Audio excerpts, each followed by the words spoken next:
नमस्कार दोस्तों, स्वागत है आपका जॉन टेक के BCTQ प्रोग्राम में। दोस्तों, यहाँ आज हम रीजनिंग का प्रैक्टिस सेट लेके आए हैं और मैं उम्मीद करता हूँ, आशा करता हूँ कि रीजनिंग के जो क्वेश्चंस यहाँ पे जो दिए गए हैं ये आपके एग्जाम में बहुत हेल्पफुल होंगे। तो देखते हैं, शुरुआत करते हैं क्वेश्चंस की। सबसे पहला क्वेश्चन है हमारा, यहाँ पे दिया गया है कि लड़कों की एक कतार में अमित बाई से 11वें स्थान पर है। तो क्वेश्चन देखो, अगर आपने देखा हो तो ये क्वेश्चन है हमारे रैंकिंग टेस्ट का, क्रम परीक्षण का। क्रम परीक्षण में देखो क्या है दोस्तों, अगर मैं बातें करूं कि लड़कों की एक कतार में अमित बाई से 11वें स्थान पर है, तो देखो दोस्तों सबसे बड़ी इंपॉर्टेंट चीज लेफ्ट और राइट। दोस्तों यहां हम कॉन्सेप्ट भी समझेंगे साथ में और क्वेश्चन की प्रैक्टिस भी करेंगे। सबसे बड़ी इंपॉर्टेंट चीज है कॉन्सेप्ट। अगर आपका कॉन्सेप्ट क्लियर है तो आपके क्वेश्चन में आपको मैक्सिमम से मैक्सिमम 10 से लेकर 30 सेकंड के अंदर आपका क्वेश्चन हो जाएगा। जहां आपको कम टाइम की जरूरत है वहां 3 से लेकर 4 सेकंड भी लगेंगे, और जहां आपको ज़्यादा टाइम की जरूरत है वहां 40 से 50 सेकंड भी लगेंगे। डिपेंड करता है कि दोस्तों क्वेश्चन किस चैप्टर का है और किस स्पीड से आप कर रहे हो। ठीक है, लड़कों की एक कतार में अमित बाई से 11वें स्थान पर। अब देखो ये क्या आया, लेफ्ट आया, ठीक है, और फिर आगे राइट भी होगा। तो सबसे बड़ी इंपॉर्टेंट चीज है लेफ्ट और राइट। तो लेफ्ट और राइट के लिए मैंने आपको एक ही चीज बताई थी क्लास में, मैंने एक ही चीज बताता हूं क्या, कि जब भी लेफ्ट और राइट की बातें हो हमेशा अपने हाथों की बात करेंगे। कैसे बातें करेंगे, जैसे मैंने कहा कि ये हमारी कोई रो है, ठीक है, लेफ्ट और राइट की बातें करें तो ये लेफ्ट हैंड है, तो ये रो का कौन सा हिस्सा हुआ, लेफ्ट हुआ। और ये कौन सा हैंड है, राइट हैंड है, तो ये कौन सा हुआ, राइट हुआ। जब भी लेफ्ट से जाना होगा हम लेफ्ट से जाएंगे और राइट से जाना होगा हम राइट से जाएंगे। रो का लेफ्ट और रो का राइट। लेकिन अगर किसी पर्सन की बातें करें, जैसे मैंने कहा मैं यहां पे खड़ा हूं, ठीक है, तो एक छोटी सी बात है, ये मेरा क्या हुआ, लेफ्ट, और ये क्या होगा, राइट। यानी कहने का मतलब किसी पर्सन विशेष की बातें करें तो पर्सन का ये लेफ्ट होगा और पर्सन का ये राइट होगा। वेरी वेरी इंपॉर्टेंट चीज, लेफ्ट और राइट। अब देखो दोस्तों क्वेश्चन पढ़ते हैं। क्वेश्चन क्या है सुनना, कि लड़कों की कतार में अमित बाएं से 11वें स्थान पर है और संतोष दाएं से 15वें स्थान पर है। जब ये दोनों आपस में अपना स्थान बदल लेते हैं तो अमित बाएं से 15वां हो जाता है। बताइए कि दाएं से संतोष किस स्थान पर है। अब दोस्तों करना क्या है इसमें, देखते हैं। मैं आपसे एक छोटी सी चीज़ कहूँगा कि जब भी इस तरह कोई क्वेश्चन आता है तो इस तरह का क्वेश्चन करने के लिए बेसिक तो हमारे पास है ही है, बेसिक से तो हम करेंगे ही, और बेसिक के अलावा हम किस चीज़ से इसको और कर सकते हैं। तो मैंने कहा था बेसिक के अलावा मैंने आपको क्लास के अंदर भी समझाया है इसको, या मैं कहूँगा रीजनिंग के जो मैंने क्लास ली है वहाँ पूरा बेसिक समझा के इसको जल्दी करने का तरीका सिखाया है। अब मैं यहाँ जल्दी करने का थोड़ा सा तरीका बताऊँगा कैसे इसको करेंगे। ठीक है, कुछ नहीं करना, हमें एक साइड लेफ्ट लिखना है और एक साइड राइट लिखना है। एक साइड लेफ्ट, एक साइड राइट, बायां और दायां। ये है रीजनिंग में स्थान बदलने वाला क्वेश्चन। ठीक है, स्थान बदलने वाला कुछ नहीं होता, सबसे बड़ी इंपॉर्टेंट चीज है कंसेप्ट। ठीक है, कैसा भी क्वेश्चन आ जाए, कंसेप्ट हमारा क्लियर है तो कैसा भी क्वेश्चन आ जाए हम इसको आराम से विद इन 30 सेकंड्स के अंदर उसको आराम से सॉल्व कर सकते हैं। यहां अगर मैं बातें करूं, एक तरफ लेफ्ट और एक तरफ राइट, अमित बाएं से। अब एक छोटी सी चीज है इसके अंदर, क्या है कि लेफ्ट के नीचे हमें लेफ्ट लिखना है और राइट के नीचे राइट लिखना है। लेफ्ट के नीचे लेफ्ट और राइट के नीचे राइट। यहां मैं बातें करूं, अमित बाएं से 11वें स्थान पर है तो लेफ्ट से हमने 11वां लिख दिया। ठीक है, और संतोष दाएं से 15वें स्थान पर है, यानी राइट से कौन सा, 15। बस वेरी वेरी इंपॉर्टेंट, जब ये दोनों आपस में अपना स्थान बदल लेते हैं, अदल बदल कर लेते हैं भाई, both are exchange their position. अब दोनों ने अगर अपनी पोजीशन चेंज कर ली तो अमित बाएं से कहां से दोस्तों, लेफ्ट से। कहां से, लेफ्ट से। इंपॉर्टेंट क्या है, लेफ्ट। यहां पे दिया क्या है, लेफ्ट या राइट, लेफ्ट या राइट। लेफ्ट से 15 हो जाता है, बस खत्म हमारा क्वेश्चन, खत्म। सर खत्म कहां हुआ, अभी तो क्या पूछा है वो देखेंगे, सब कुछ क्लियर करेंगे। अब पहले यहां पे देखना, यहां तो इसने क्वेश्चन पूछा है कि बताइए कि दाएं से संतोष किस स्थान पर है। ये तो मैं अभी एक सिंगल मैं कहूंगा देख के इसको सॉल्व कर दूं। ठीक है, लेकिन मैं यहां पे 3 पॉइंट बताऊंगा। सामने देखना कि अगर यहां से पूछता कि दोनों के बीच में कितने हैं वो भी निकालेंगे, टोटल पूछता तो वो भी निकालेंगे, और राइट तो हम निकालेंगे। सामने देखना, सबसे पहले इस क्वेश्चन का जवाब देता हूं। ठीक है, सबसे पहली इंपॉर्टेंट चीज मुझे बताइए कि 11 और अब 11, पहले ये 11 था, फिर कितना हो गया, 15। यहां मैं कह सकता हूं पहले इसके पास 11 रुपए थे, अब कितने हैं, 15 रुपए। कितने बढ़ गए, सब 4 रुपए। कितने बढ़ गए, 4 रुपए। बोलो हाँ है ना, कितने रुपए इंक्रीज हो गए, 4 रुपए। अब दोस्तों सुनना, जब इसे 4 रुपए इंक्रीज हो गए तो ये भैया बोलता है कि मुझे भी 4 रुपए दो। मुझे भी कितने रुपए दो, 4 रुपए, तो हमने इसको 4 रुपए दे दिए। तो 15 और 4 19। तो ये तो हो गया हमारा क्या, दाएं से स्थान, कहां से, 19वां। ये रहा हमारा आंसर। बात समझ में आई क्या? देखो दोस्तों, सुनना कुछ नहीं है। देखो 11वां था, 15वां हो गया, यानी कितने स्थान, कितने पोजीशन चेंज की इसने, 4 पोजीशन। जब ये स्थान दोनों आपस में चेंज कर रहे हैं, यानी ये 4 स्थान सरक के इधर जा रहा है, तो वो भी 4 स्थान सरक के इधर आएगा ना, नहीं आएगा? ठीक है, तो 15 और 4 19। बात समझ में आई क्या? ठीक है, यानी जितना इसमें जोड़ो या घटाओ उतना ही इसमें जोड़ना और घटाना है। अगर घटाते तो इसमें भी घटाते। बात समझ में आई? इसमें जोड़ रहे हैं तो इसमें भी जोड़ना है। क्लियर है क्या?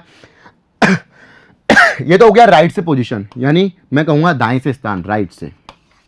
ठीक है, अब अगर हमें निकालना है कि इन दोनों के बीच में कितने हैं, तो दोस्तों 11 था, 15 हो गया, 4 लोग कितने जोड़े हमने, 4 लोग। तो जंप कितने लोगों को मारा भाई, चौथे स्थान पर गया तो 3 लोगों को जंप मार के गया।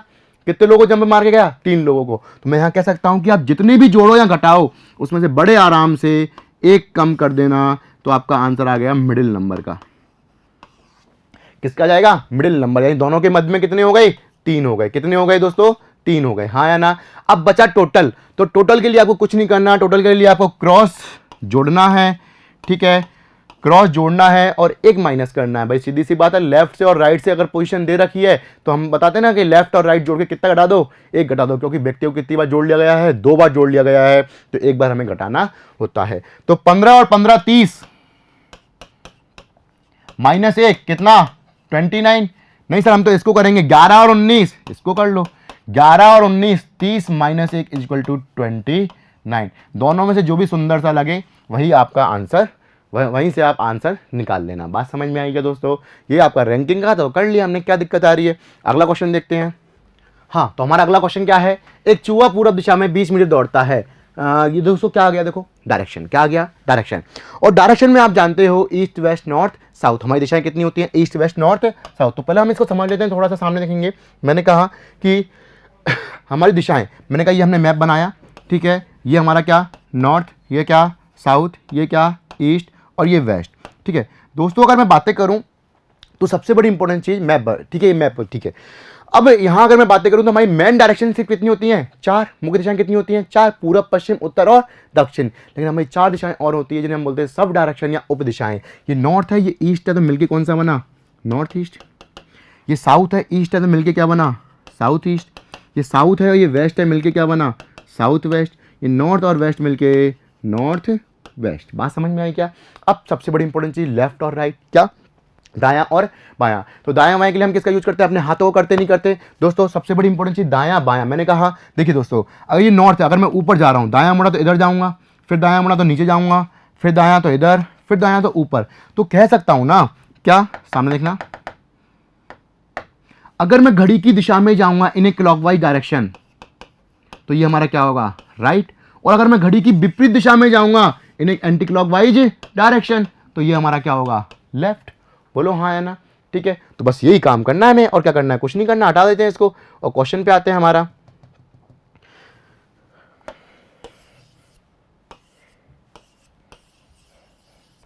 क्वेश्चन पे आते हैं सामने, ठीक है। क्वेश्चन क्या है हमारा, ये रहा, एक चूहा पूरब दिशा में 20 मीटर दौड़ता है। अब दोस्तों देखो करना क्या है, जैसा क्वेश्चन बोले हम पॉइंट टू पॉइंट करते चलेंगे। एक चूहा 20 मीटर पूरब दिशा में दौड़ता है, ये 20 मीटर हो गया, ठीक है। फिर दाएं मुड़ता है और 10 मीटर दौड़ता है। दायां कहां होगा, टर्न राइट, और कितने मीटर, 10 मीटर, ठीक है। फिर दाएं मुड़ता है और 9 मीटर, टर्न राइट, और कितने मीटर, 9 मीटर, ये लो, ठीक है। फिर बाएं मुड़ता है और 5 मीटर दौड़ता है, टर्न लेफ्ट। अब लेफ्ट क्या होगा, एंटी क्लॉक, तो वापस ये एंटी क्लॉक, कितने मीटर, 5 मीटर, ठीक है। फिर बाएं मुड़कर अगेन टर्न लेफ्ट, फिर एंटी क्लॉक, तो दोस्तों कितना, 12 मीटर बोला, आपकी बार कितना बोला, 12 मीटर। तो दोस्तों 9 तो ये है ही है, तो 12 आप थोड़ा सा और आगे आ जाएगा, ठीक है। ये कितना हो जाएगा, 12। तो कह सकता हूं यहां तक, देखो दोस्तों ये 5 है, तो ये कह सकता हूं ये भी कितनी, 5, ये 9 है, और ये कितनी हो जाएगी, 3। तो ये 12 को काम हटाओ, हो गया 12 खत्म, ठीक है। आगे तो अंत में दाएं मुड़कर 6 मीटर दौड़ता है, दायां यानी टर्न राइट। दायां कहां होगा, नीचे, और कितना मीटर, 6 मीटर। क्या फर्क पड़ रहा है? बताइए चूहा किस और मुंह किए हुए है? तो सीधी सी बात है, कहां मुंह किए हुए है? दक्षिण। अब दोस्तों सुनना, अब आपने इतना डीपली किया क्वेश्चन और टाइम ले लिया आपने इतना सारा, नहीं, हमें टाइम नहीं लेना। सबसे पहले हमें क्या करना है वो चीज सुनना। अगर क्वेश्चन पूछ रहा है कि व्यक्ति किस दिशा में या फिर चूहा किस दिशा में जा रहा है या उसका मुख कहां किस दिशा में हुआ है, ठीक है, तो सबसे पहले आप क्वेश्चन की लास्ट लाइन पढ़ोगे, क्वेश्चन ने क्या बोला है। अगर क्वेश्चन ने साफ साफ बोला है कि व्यक्ति किस दिशा में जा रहा है या उसका मुख किस दिशा की ओर है, ठीक है, तो आप एक काम कर सकते हो छोटा सा, कि एक लेफ्ट से एक राइट काट सकते हो। क्यों? देखो सुनना, अगर मैं माना कि ईस्ट में जा रहा हूं, पूरब में जा रहा हूं, पहले मैं राइट मुड़ा, टर्न राइट लिया, ठीक है, साउथ में आ गया, दक्षिण में आ गया, फिर मैंने टर्न लेफ्ट लिया, ठीक है, तो वापस कहां आ गया? ईस्ट में आ गया। ईस्ट में जा रहा था, राइट लिया, फिर लेफ्ट लिया, अगेन कहां आ गया? मैं ईस्ट में आ गया, ठीक है, तो एक राइट से एक लेफ्ट काट सकते हो, हाँ या ना? अगर क्वेश्चन ने ये चीज नहीं पूछी है और पूछा है एक प्लेस से दूसरा प्लेस, कहने का मतलब कि बताइए वह प्रारंभिक स्थान से किस दिशा में है, ठीक है, या फिर कितनी दूरी पर है, तो आप ये पूरा ड्रामा करना। अदरवाइज आप इस क्वेश्चन को शॉर्ट कर सकते हो। कैसे? सामने देखना, एक चूहा पूरब दिशा में, मैंने देख लिया ईस्ट, ठीक है, फिर दाएं मुड़ता है, टर्न राइट, ठीक है, और फिर अगेन टर्न राइट, 9 मीटर दौड़ता है, फिर turn left, turn left,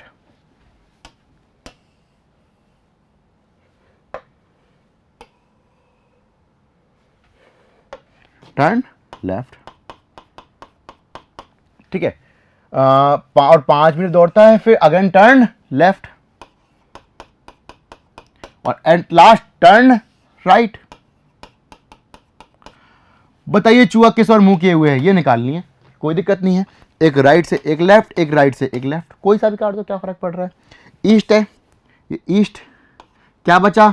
right, ये राइट, फेस कहाँ आया? दक्षिण, या मैं कहूँगा कहाँ? साउथ, तो हमारा कौन सा? साउथ। क्लियर? कोई बात नहीं, आगे बढ़ते हैं, अगला क्वेश्चन। ओ, ब्लड रिलेशन, निम्न जानकारी ध्यान से पढ़िए और उसके बाद नीचे दिए गए प्रश्नों के उत्तर दीजिए। ए गुना बी का अर्थ है, ए किसका? बी का पिता है, ठीक है। ए भाग बी का अर्थ है ए बी की पुत्री है। ए किसकी पुत्री है? बी की पुत्री है। और ए प्लस बी का अर्थ है ए बी की बहन है। और ए माइनस बी का अर्थ है ए बी का पति है। कोई बात नहीं। इसके बाद क्वेश्चन क्या पूछा है देखते हैं। F minus R plus H भाग टी में एफ का टी से क्या संबंध है? दोस्तों अब आपको इसको जल्दी कैसे करना है, विथ इन 30 सेकेंड्स के अंदर ये पूरा क्वेश्चन कंप्लीट करना है। पूरा क्वेश्चन कंप्लीट करने का मतलब है कि अगर इसके अंदर एक क्वेश्चन आए, चाहे 2 क्वेश्चन आए, चाहे 3 क्वेश्चन आए, विथ इन 30 सेकेंड्स के अंदर पूरा क्वेश्चन कंप्लीट करना है। बात समझ में आई? तो कैसे करेंगे सभी लोग सामने देखेंगे। दोस्तों एक छोटी सी चीज़, रिश्तेदारी संबंधों के बारे में आपको पता ही होगा अच्छे से, ठीक है। संबंध बताने का यहाँ पे टाइम नहीं है। संबंध बताने के लिए मैं कहूँगा आप मेरी क्लास ज्वाइन कीजिए। फिर भी मैं यहाँ पे बताता हूँ, सुनना, करना कैसे है वो देखना सामने। सबसे बड़ी इंपॉर्टेंट चीज, आप सबसे पहले यहां पे एक छोटी सी चीज देखिए, क्या ये सारा जो पूरा फॉर्मेट है वो ए और बी का है या नहीं है। मैंने कहा मतलब ए बी का पिता, ए बी की पुत्री, ए बी की बहन, ए बी का पति। जैसे यहां पर होता बी ए का पति। अब देखो दोस्तों, यहां पे तो सारे ए बी हैं, ठीक है, और ये बी ए का पति है। ये उल्टा हो गया, ये ए बी है, ये बी ए है। तो अब यहाँ पे आप चाहो तो इस फॉर्मेट को चेंज कर लो, नहीं चाहो तो कोई दिक्कत नहीं है। अगर इस फॉर्मेट को मैं चेंज करूंगा तो भाई इस रिलेशन को ए बी में करूंगा, तो ए बी में क्या करूंगा? ए बी की पत्नी। बोलो उल्टा करना पड़ेगा नहीं पड़ेगा?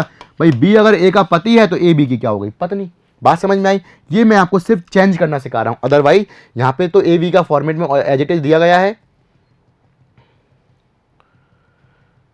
तो यहां पे हमें टेंशन नहीं है, क्योंकि यहां पे हमें पूरा ए बी का फॉर्मेट दिया गया है, ठीक है। अब करना क्या है वो भी देखिए, आपको कुछ नहीं करना। सबसे पहले क्वेश्चन को देखना है, F minus R plus H भाग टी में एफ का टी से। तो जिस जिसको पूछे उसको पकड़ लो आप, एफ का टी से। तो मैंने लिखा एफ और ये टी,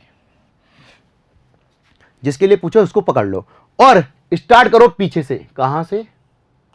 पीछे से। देखो दोस्तों, जैसे मैं बता रहा हूं वैसे अगर आप करोगे तो मैक्सिमम से मैक्सिमम 5 सेकेंड, मैक्सिमम से मैक्सिमम 5 सेकेंड, बस प्रैक्टिस करनी पड़ेगी, ठीक है। अब सीधा कुछ नहीं करना, सीधा रिलेशन उठाना है, ठीक है। देखते हैं कैसे।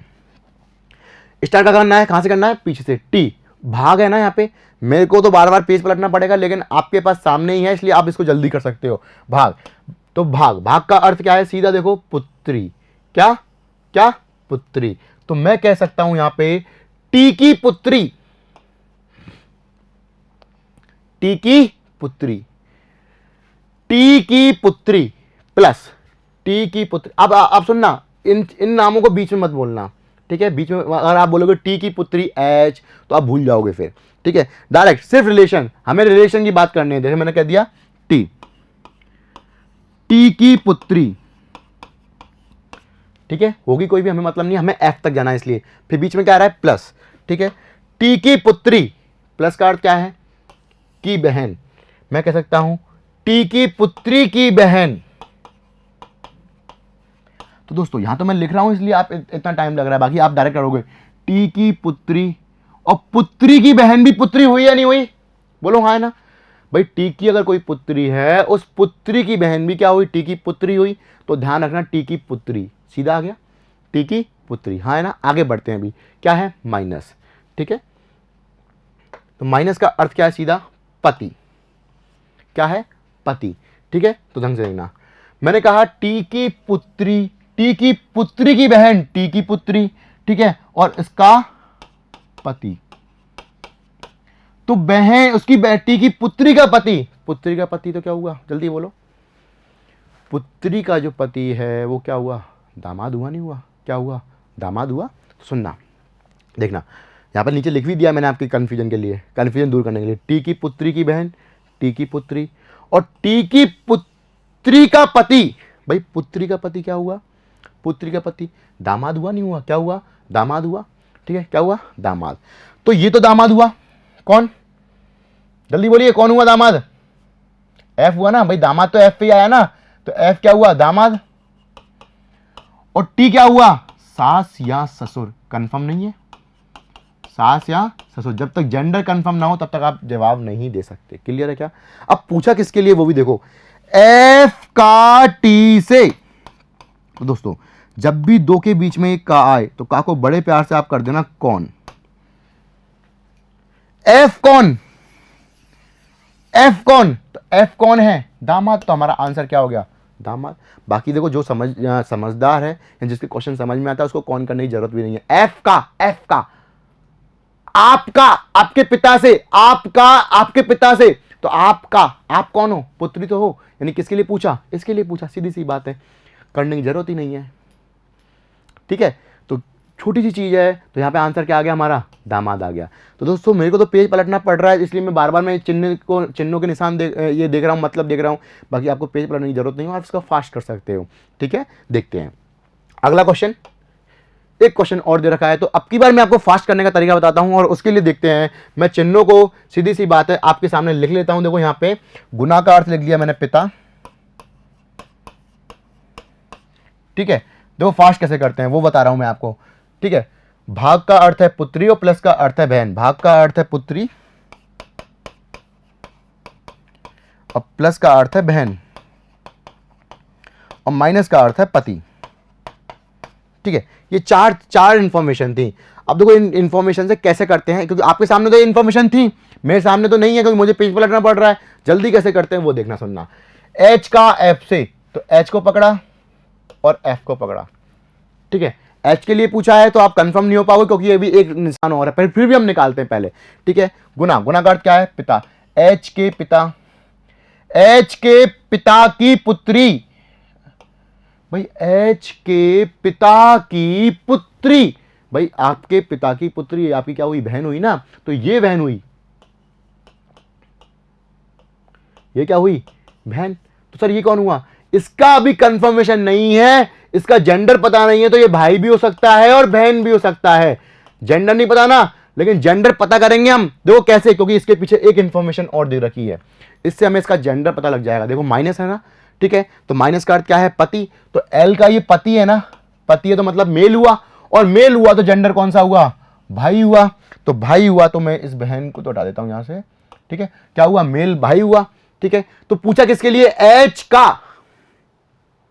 पूछा किसके लिए, एच का, यानी एच कौन, एच का पूछा है ना, तो एच कौन है, भाई, तो H कौन है? भाई। आंसर क्या है?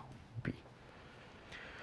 यकीन मानना दोस्तों, इस मेथड से करोगे सेकंडों में कर दोगे। बाकी आप जो मेथड से कर रहे हो, अप्लाई कर रहे हो, वो आप अप्लाई कर सकते हो, मुझे कोई दिक्कत नहीं है। बस एग्जाम में टाइम बचाना है। अगर एग्जाम में एक क्वेश्चन में अगर 2 सेकंड भी बचते हैं, एग्जाम में अगर एक क्वेश्चन के अंदर 2 सेकंड भी बचते हैं, तो 50 क्वेश्चन आते हैं रीजनिंग के अंदर। 50 का मतलब 100 सेकंड हुआ, और 100 सेकंड को अगर आप बात करो तो 1.5 मिनट होती है आपकी, 1.5 मिनट से ऊपर होती है, हाँ ना?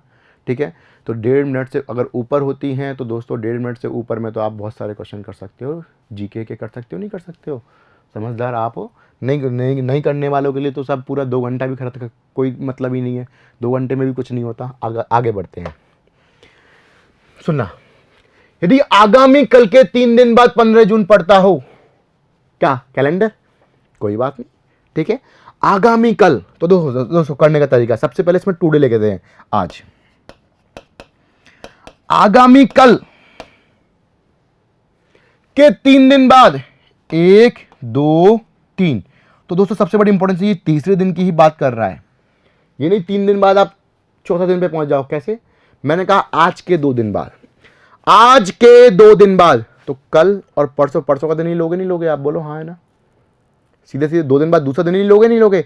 आज के 2 दिन बाद, आज के 2 दिन बाद, भाई 2 दिन बाद आना, मतलब परसों आओगे नहीं आओगे, वो सीधी सी बात है, आज और कल परसों। क्लियर?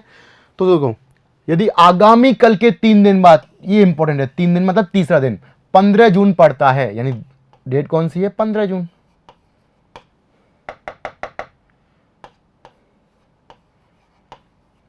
कोई बात नहीं, जो कि शुक्रवार है। लो ठीक है, ये क्या बार है? शुक्रवार है। ठीक है, तो महीने की अंतिम तारीख को कौन सा दिन पड़ेगा? आगामी कल के 3 दिन बाद 15 जून पड़ता हो, जो कि शुक्रवार है, तो महीने की अंतिम तारीख को कौन सा दिन पड़ेगा? देखो दोस्तों, इतना दिमाग लगाना ही नहीं था। क्यों? सीधी सी बात है, 15 जून को शुक्रवार है, इसने साफ साफ दे रखा है। 15 दिन को क्या है? शुक्रवार। क्या आगामी कल परसों जो भी है, ठीक है। महीने की अंतिम तारीख पूछी है, तो दोस्तों 15 जून को शुक्रवार है, तो महीने की अंतिम तारीख कौन सी? 30 जून। ठीक है, तो महीने की अंतिम तारीख को कौन सा दिन पड़ेगा? तो दोस्तों 15 जून को क्या वार है? शुक्रवार। तो सीधी सी बात है, या तो आप साथ साथ जोड़े कर लो, या सीधी सी बात है घटा दो। 30 में से 15 गए, कितने बचे? 15 दिन। सप्ताह बना लो, 7 दूनी 14, रिमाइंडर कितना बच गया? 1 दिन बच गया। भाई 7 दूनी 14, 2 सप्ताह 1 दिन। शुक्रवार में 2 सप्ताह जोड़ेंगे तो शुक्रवार आएगा, लेकिन 1 दिन जोड़ेंगे और तो क्या बार आएगा? शनिवार। खत्म। आंसर क्या? शनिवार। ये इसका कोई मतलब ही था ही नहीं। खत्म। क्या था मतलब? कुछ नहीं था। साफ साफ बोला इसने। देखो तो आगामी कल के 3 दिन बाद 15 जून पड़ता है, ठीक है। 15 जून पड़ता है और उस दिन क्या है? शुक्रवार। अरे 15 जून को शुक्रवार है तो 30 जून को निकालना है। 30 - 15 यानी 15/7 यानी कितना? 1 रिमाइंडर, और 1 रिमाइंडर शुक्रवार और 1 शनिवार। खत्म। अगला और एक और क्वेश्चन, लगातार 400 वर्षों में कितनी बार 29 तारीख आएगी? 400 वर्षों में 29 तारीख की बात कर रहा है। 400 वर्षों में 29 तारीख। देखो दोस्तों, यहां पे जो गलती होती है वो क्या होती है? सुनना, 29 फरवरी और 29 तारीख, क्या दोनों में डिफरेंस है या नहीं है? जी हां है। 29 फरवरी तो 4 साल या जो वर्ष लीप वर्ष होता है उसके अंदर आती है, 4 साल में एक बार आती है, ठीक है। और 29 तारीख हर महीने में आती है। बस फरवरी का पता नहीं है, फरवरी लीप है तो आएगी, नहीं है तो नहीं आएगी। जनवरी में भी आती है, मार्च, अप्रैल, मई, जून, जुलाई, 29 तारीख आती है, नहीं आती है? तो दोस्तों यहां इसने 29 तारीख बोला है। क्या बोला है? 29 तारीख। तो सुनना, सबसे पहले मैं एक बात करता हूं, फरवरी को छोड़ दो, मैं 11 महीनों की बात करता हूं। तो एक साल में 11 बार तो आएगी आएगी, बोलो हाँ है ना? तो 400 वर्षों में 4400, बोलो इतना क्लियर है क्या? 400 वर्षों में कितना? 4400, ठीक है। एक साल में 11 बार, तो 400 वर्षों में 4400 बार। अब बचा फरवरी का महीना, वो तो हमने छोड़ ही दिया था ना, 12वां महीना, ठीक है। और 12वें महीने की बातें करूं, अगर लीप वर्ष है तो आएगी, नहीं है तो नहीं आएगी। और इतना सभी आपको पता है कि 400 वर्षों में साहब कितने लीप वर्ष आते हैं, 97। कैसे आते हैं, उसके लिए बेसिक समझना पड़ेगा, और बेसिक के लिए आपको हमारी क्लास लेनी पड़ेगी, ठीक है। कितने लीप वर्ष आते हैं, 97। कैसे आते हैं, क्यों आते हैं, पूरा विस्तृत वर्णन किया गया है, एक सेपरेट क्लास है पूरी इसकी, ठीक है, जहां लीप वर्ष को पूरा डीपली तरीके से समझाया गया है। 97 और 97 अगर मैं इसमें जोड़ दूं 12वें महीने की, तो आपका आंसर आएगा 4497। ये हमारा आंसर। कोई बात नहीं, आगे बढ़ते हैं। अगला क्वेश्चन, एक पासे को 4 बार घुमाया जाता है, अरे 4 क्या 5 बार घुमा में क्या फर्क पड़ता है, फेंका गया और उसकी विभिन्न स्थितियां नीचे दी गई, ठीक है। एक पासे की 4 स्थितियां हैं, कोई बात नहीं है, ठीक है। संख्या 2 दर्शाने वाले फलक के विपरीत कौन सी संख्या होगी, यहां 2 के अपोजिट पूछा है भैया ने।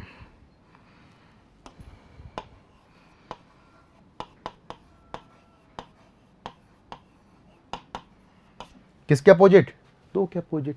अब 2 ऊपर आए, नीचे आए, दाएं आए, बाएं आए, कहीं क्या फर्क पड़ता है दोस्तों, सुनना।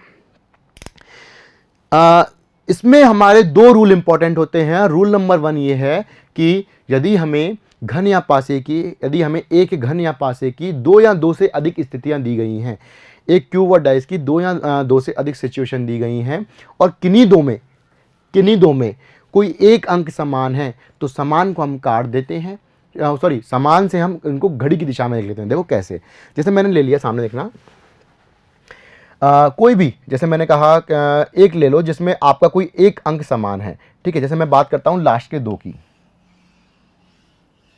इन दोनों की, कोई भी 2, इनमें एक अंक कौन सा समान है सर, 3 समान है ना।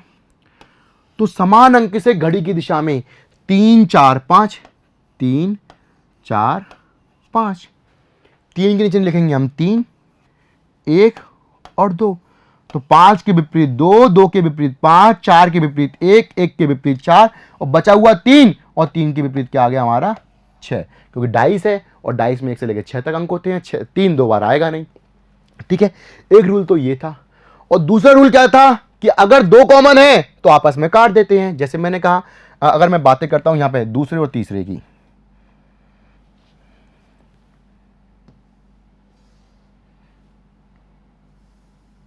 जैसे मैंने कहा मैं इन 2 को लेता हूं, अब इन दोनों में कॉमन कौन सा, 3 है और 4 है, तो 3 से 3 गया, 4 से 4 गया, तो 2 के विपरीत 5 और 5 के विपरीत 2, सीधा सीधा आंसर आ गया। 2 के विपरीत 5 और 5 के विपरीत 2, तो 2 के बाद 2 का पूछा तो 2 का अपोजिट क्या जाएगा 5, इससे निकालो चाहे इससे निकालो। रूल नंबर 1 और 2 दोनों ही काम आते हैं कई बार, कोई दिक्कत नहीं है, चलते हैं आगे। अगला, एक घड़ी आधी रात से पहले के घंटे के अंत में 5 मिनट, दूसरे घंटे के अंत में 10 मिनट। भाई जब पहला घंटा हुआ तो 5 मिनट, दूसरा घंटा हुआ तो 10 मिनट, ठीक है। तीसरे घंटे के अंत में 15 मिनट, जब तीसरा घंटा हुआ तो वो 15 मिनट हो चुकी थी, और इसी तरह लेट होती जाती है, यानी 1 घंटा हुआ तो 5 मिनट लेट हो गई, 2 घंटे खत्म हो गए तो वो 10 मिनट लेट हो गई, तो भाई 5 मिनट तो वो ऑलरेडी पहले ही हो गई थी ना, यानी अभी भी 5 मिनट हुई है, ठीक है। और तीसरे घंटे के अंत में वो 15 मिनट, यानी साहब 1 घंटे में पहले में 5 हुई, फिर दूसरे घंटे में भी 5 हुई, तो तीसरे घंटे में भी तो 5 हो गई, यानी एवरी घंटे, यानी प्रत्येक आवर्स में, एवरी आवर्स में वो 5 मिनट लेट हो रही है। कितने मिनट लेट हो रही है, 5 मिनट लेट हो रही है, ठीक है। बताइए कि 6 घंटे के बाद, एक बार बताओ, 6 घंटे के बाद 1 घंटे में 5 मिनट लेट हो रही है, 6 घंटे में 6 पंजे 30 मिनट। 6 घंटे के बाद, भाई आधी रात बोला ना इसने, आधी रात मतलब 12 बजे, ठीक है। 12 बजे से जब 6 बजेंगे, कितने बजेंगे, 6 बजेंगे, ठीक है। 6 घंटे हो गए, तो 6 घंटे में कितना मिनट लेट हुई, 30 मिनट लेट हुई। 30 मिनट लेट का मतलब 30 मिनट स्लो हो गई, 30 मिनट स्लो हो गई, तो साहब सीधी सी बात है, घड़ी में कितने बज रहे होंगे, 5:30। कितने बज रहे होंगे, 5:30। ये रहा आंसर, कोई बात नहीं। अगला देखते हैं। मीनल, रूमिया, सीखा, अली, पीटर, हर्लिन, केतन और भरत, ये 8 मित्र एक वर्गाकार टेबल के इर्द गिर्द इस प्रकार बैठे हैं कि इनमें से 4 लोग वर्ग के 4 कोनों में और 4 भुजाओं के मध्य में बैठे हैं। कोनों पर बैठने वाले केंद्रोन्मुख और भुजाओं के मध्य में बैठने वाले बाह्योन्मुख। सिटिंग अरेंजमेंट, बैठक व्यवस्था, सर इतना बड़ा क्वेश्चन तो हमारी एग्जाम में आता नहीं है, कैसे? अरे दोस्तों, प्रैक्टिस कर रहे हैं, इंपॉर्टेंट है। प्रैक्टिस सेशन हमेशा अच्छा होना चाहिए, और प्रैक्टिस हमेशा आप स्ट्रॉन्ग क्वेश्चंस की करोगे तो नॉर्मल क्वेश्चंस आपके हमेशा होंगे। ठीक है, इस चीज़ का ध्यान रखना हमेशा। चैप्टर हमेशा क्लियर होना चाहिए, अगर चैप्टर क्लियर है तो क्वेश्चन कैसा भी हो। और दोस्तों ऐसा नहीं है ये एग्जाम में नहीं पूछा जाता। ठीक है, जब इसका वेटेज स्टार्ट होता है तो दोस्तों इसका वेटेज ही वेटेज होता है। फिर देखते हैं कैसे। वर्गाकार के लिए बोला तो एक वर्गाकार टेबल है जिसपे ये 8 दोस्त बैठे हैं, 4 का फेस सेंटर में और 4 का फेस बाहर की ओर। क्या फर्क पड़ता है, होने दो। अब दोस्तों इतना मुझे पता है कि जब मैं कहूंगा तो कंडीशन ऐसी आएंगी कि दो अप्लाई होंगी। कहने का मतलब हमें पता नहीं होगा कि कंडीशन इधर अप्लाई करें या फिर इसको यहाँ बैठाएं यहाँ बैठाएं। तो मैं साथ में एक डायग्राम और बना रहा हूँ दोस्तों। ये इसलिए ज़रूरी होता है चुनना सुनना। क्यों? क्योंकि अगर आप कोई क्वेश्चन कर रहे हो, ठीक है, और उसमें संभावना वाली कंडीशन पॉसिबिलिटीज चलती हैं, ठीक है, और पॉसिबिलिटीज का अगर आपको पता नहीं लग पा रहा है तो आप एक इसमें बैठाओ और एक इसमें बैठाओ, जिससे एक ना एक तो सही होगा और एग्जाम में आपका गलत होने की संभावना थोड़ी सी कम हो जाएंगी, या मैं कहूँगा बहुत ज़्यादा लेवल पे कम हो जाएंगी। देखते हैं, आपके सामने पता चल जाएगा, क्वेश्चन समझो, पता लग जाएगा आपको मैं क्या बोल रहा हूँ। सामने देखते हैं, क्वेश्चन स्टार्ट हुआ है, भरत शिखा के दाएं दूसरा बैठा है। भरत शिखा के दाएं दूसरा बैठा है और भरत किसी भी कोने में नहीं बैठा है। भरत किसी भी कॉर्नर में नहीं बैठा है, ठीक है, लेकिन शिखा के दाएं दूसरा बैठा है। ठीक है, भरत शिखा के दाएं दूसरा बैठा है। शिखा के राइट सेकंड, लेकिन कॉर्नर में नहीं बैठा है भरत। ठीक है, शिखा के राइट सेकंड। तो मैं एक काम करता हूं, शिखा के राइट सेकंड। ठीक है, तो देखो दूसरा बैठा है। अब देखो दोस्तों, हमें नहीं पता राइट लेफ्ट, छोड़ो अभी इसको। अगर मैं बताऊं, अगर भरत को यहां बैठाऊंगा तो 1 2 कुल मिला के दोनों का मुख कहां होगा, बाहर की ओर होगा। ठीक है, तो आप शिखा को बैठाओ पहले, शिखा के राइट सेकंड। मैंने कहा ये हमने बैठाई शिखा, यहां भी हमने शिखा बैठा दी। अब शिखा के राइट सेकंड, शिखा के राइट सेकंड, तो भाई शिखा का मुख बाहर की ओर है तो राइट तो सीधे अपने हाथों का अकॉर्डिंग चलना है पूरा। शिखा का राइट सेकंड की तरफ फर्स्ट एंड सेकंड, यहां कौन आ जाएगा, भरत। तो यहां भी कौन आ जाएगा, भरत। क्या दिक्कत है, कोई दिक्कत नहीं है अभी तक। तो चलने देते हैं आगे। मीनल पीटर के दाएं तीसरी बैठी है। मीनल पीटर के दाएं तीसरी बैठी है। हम ना तो मीनल है ना पीटर है। ठीक है, कोई बात नहीं। ठीक है, लाइन को छोड़ दो, अंडरलाइन कर देता हूं मैं, इस लाइन को अंडरलाइन कर देता हूं, ये हमें करनी है अभी। ठीक है, पीटर शिखा का पड़ोसी नहीं है। पीटर शिखा का पड़ोसी नहीं है। अब शिखा का पड़ोसी पीटर नहीं है, देखना सामने, तो पीटर यहां भी नहीं आएगा और यहां भी नहीं आएगा। तो पीटर कहां कहां आएगा, सारे स्थान बना लूं। देखो दोस्तों, मैं कंडीशन सारी लेके चलता हूं जिससे आपको दिक्कत ही नहीं हो। शिखा का पड़ोसी तो नहीं है पीटर, तो पीटर 1 2 3 और 4, ये पीटर आ गया। सॉरी, सामने। अब 4 पीटर आ गया। सर आपने सब कुछ पीटर बैठा दिया तो आगे क्या, अरे कंडीशन तो है ना, बस उसको सॉल्व करो ना। देखो, मीनल पीटर के दाएं तीसरी बैठी है, पीटर के दाएं तीसरी। अब देखो, पीटर का अगर मुख ये है बाहर की ओर, तो पहला दूसरा तीसरा, यहां मीनल आ गई। अरे पीटर तो नहीं है, मीनल तो बैठ सकती है, क्या दिक्कत है। ठीक है, अगर पीटर ये है तो इसका दायां कहां, ऊपर इधर हो जाएगा ना, क्योंकि इसका अंदर भी और मुख है। पहला दूसरा तीसरा, यहां तो भरत बैठा हुआ है, इसका मतलब पीटर यहां नहीं आएगा। हटा दो पीटर को यहां से। ठीक है, और देख लेते हैं। अगर पीटर यहां है तो पहला दूसरा तीसरा, मीनल यहां आ जाएगी। ठीक है, कोई दिक्कत नहीं है। और पीटर यहां है तो पहला दूसरा तीसरा, यहां शिखा बैठी है, इसका मतलब पीटर यहां भी नहीं आएगा। तो देखो, पीटर की कंडीशन कितनी आई, 2। अगर पीटर यहां बैठा है तो मीनल यहां, और पीटर यहां बैठा है तो मीनल यहां, इसलिए मैंने 2 डायग्राम बनाए थे। अब एक काम करता हूं, ठीक है, यहां पे मैं बनाता हूं पीटर और यहां बनाता हूं मीनल। ये तो हमने बना दिया इस डायग्राम के अंदर। ठीक है, और इस डायग्राम के अंदर अगर मैं बातें करूं इस डायग्राम के अंदर पीटर यहां ले लिया और मीनल यहां ले ली। ठीक है, दो कंडीशन थी, दोनों अप्लाई कर दी। यहां पीटर तो यहां मीनल, यहां पीटर तो यहां मीनल। देखो, यहां पीटर तो यहां मीनल, यहां पीटर तो यहां मीनल। अब क्या होगा, अगर मैंने एक कंडीशन अप्लाई की होती कोई सी भी एक, तो दोस्तों मैं अगर मेरा आगे जाके गलत हो जाता तो मैं कंफ्यूज हो जाता और क्वेश्चन को यहीं छोड़ देता। छोड़ना नहीं है, क्वेश्चन हेल्पफुल है। यहाँ टाइम लग रहा है, थोड़ा टाइम दे देंगे, क्या फर्क पड़ रहा है, चलते हैं आगे। ठीक है, रूमिया और केतन एक दूसरे के पड़ोसी हैं। दोस्तों, दो दोस्त हैं, रूमिया और केतन, जो एक दूसरे के नेबर हैं, पड़ोसी हैं। रूमिया और केतन दो जगह चाहिए हमें, कितनी जगह चाहिए? दो। लेकिन यहां सुनना, किंतु रूमिया टेबल के किसी भी कोने में नहीं बैठी है। भैया रूमिया कोने में नहीं बैठी तो बीच में बैठी। दो जगह देखते हैं, दो जगह, यहां दो जगह देखते हैं कौन कौन सी है। तो देखो दोस्तों, यहां दो जगह की बातें करूं तो यहां पे एक ही है, यहां दो जगह सिर्फ यही है। हाँ है ना, यही है ना, और कोई दो जगह नहीं है। तो रूमिया और केतन, रूमिया कोने में नहीं बैठी, रूमिया ये बैठी है, ये रूमिया हो गई और ये केतन हो गया।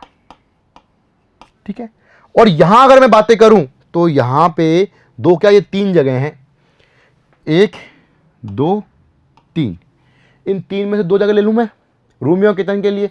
रूमिया कोने में नहीं बैठी तो मैं रूमिया को बैठा रहा हूं बीचों बीच में। अब केतन या तो यहां या फिर यहां, कंफर्म नहीं है ना केतन। भाई केतन तो इस जगह भी आ सकता है और इस जगह भी आ सकता है, जो भी आएगा देख लेंगे। केतन को अभी मैं बैठा नहीं रहा, बाद में बैठा लूंगा। ठीक है, कंडीशन के अकॉर्डिंग। आगे सामने बोला, हरलिन न तो पीटर और न ही सिका का पड़ोसी है। अब हरलिन न तो पीटर न ही सिका का पड़ोसी है। अब दोस्तों एक छोटी सी चीज देखना सामने। ठीक है, यहां मेरे दो नाम बच गए हैं। ठीक है, ये क्लियर, ये क्लियर, ये क्लियर, ये क्लियर, ये क्लियर, ये क्लियर। एक तो मेरा बच गया हरलिन और एक बच गया अली। ऊपर देखो, सामने देखना, ऊपर मैं बता देता हूं, मीनल, रूमिया, सिका, अली, पीटर, हरलिन, केतन और भरत। ठीक है, तो मैं कहूं तो हमारा कौन कौन सा बच गया? एक तो अली बच गया, ठीक है, और एक कौन सा बच गया? हरलिन।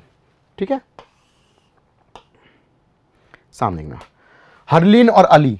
अब अली और हरलिन की अगर मैं बातें करूं तो हरलिन या तो यहां आएगी या फिर यहां आएगी। आएगी नहीं आएगी, क्योंकि दो ही जगह बची हैं। लेकिन क्या बोला, हरलिन न तो पीटर और न ही सिका की पड़ोसी है। तो यहां बैठा हूं तो पीटर की पड़ोसी, और यहां बैठा हूं तो सिका की पड़ोसी। इसका मतलब ये डायग्राम ही गलत हो गया हमारा। अब इसकी बात कर लेते हैं, हरलिन की पोजीशन देखते हैं। हरलिन या तो यहां बैठ सकती है या फिर यहां या फिर यहां। तीन स्थान है ना हमारे पास, अभी एक केतन का है, वो पता नहीं कौन सा, देख लेंगे। हरलिन यहां और यहां, लेकिन अगर पीटर और सिका की बात करूं तो यहां भी नहीं आएगी और यहां भी नहीं आएगी, तो इसलिए हरलिन को मैं यहां बैठा रहा हूं। अगर हरलिन यहां हो गई तो कॉमन सेंस की बात है, केतन यहां हो जाएगा, बचा हुआ अली तो अली यहां हो जाएगा, और यह हमारा डायग्राम खत्म बन गया। तभी तो दो कंडीशन बनाई थी हमने। ठीक है, अब क्वेश्चन क्या बोल रहा है वो भी देख लेते हैं। ठीक है, पहला क्वेश्चन, मीनल के निकटतम पड़ोसी हैं। कौन मीनल के निकटतम पड़ोसी हैं? तो दोस्तों मीनल का निकटतम पड़ोसी कौन है? भरत या शिखा, भरत या शिखा। तो भरत या शिखा की बातें करता हूं तो यहां पे भरत तो है नहीं है, शिखा है, तो आंसर क्या? शिखा। कोई बात नहीं, अगला क्वेश्चन फिर देख लेते हैं। पीटर और अली के ठीक बीच में कौन बैठा है? तो पीटर और अली के ठीक बीच में, तो पीटर ये रहा और अली के ये रहा, तो पीटर और अली के बीच में कौन बैठेगा? कोई नहीं बैठा। तो सीधी सी बात है, पीटर और अली के बीच में कोई नहीं बैठा है, आंसर ई। अगला, हरलिन का निकटतम पड़ोसी, तो हरलिन का निकटतम पड़ोसी, हरलिन कहां है? ये रही हरलिन का निकटतम पड़ोसी, भरत और रूमिया, भरत और रूमिया, तो भरत और रूमिया, तो आंसर हो गया बी।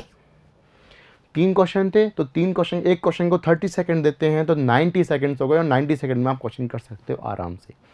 ठीक है, बिल्कुल टेंशन मत लेना कि सर 30 सेकंड में 1 मिनट हो गई, क्वेश्चन ही नहीं हो रहा। तो दोस्तों डिपेंड भी तो करता है उसमें, क्वेश्चन 3 है, 4 है, 5 है। ठीक है, तो उस हिसाब से टाइम सेट होता है। फिर आगे बढ़ते हैं। अगला एक और है, केतन के दाएं दूसरा बैठा है, केतन के दाएं दूसरा, तो केतन के दाएं दूसरा, तो केतन तो ये रहा, केतन के दाएं दूसरा तो ऊपर ही होगा, कौन? हरलिन। केतन के दाएं दूसरा हरलिन, यानी 120 सेकंड हो गए, 4 क्वेश्चन हो गए, 120 सेकंड हो गए, यानी 2 मिनट हो गई पूरी, और 2 मिनट में कर सकते हो ना। आगे बढ़ लेते हैं। अगला, यदि शब्द वर्सेटाइल, ओके, VERSATILE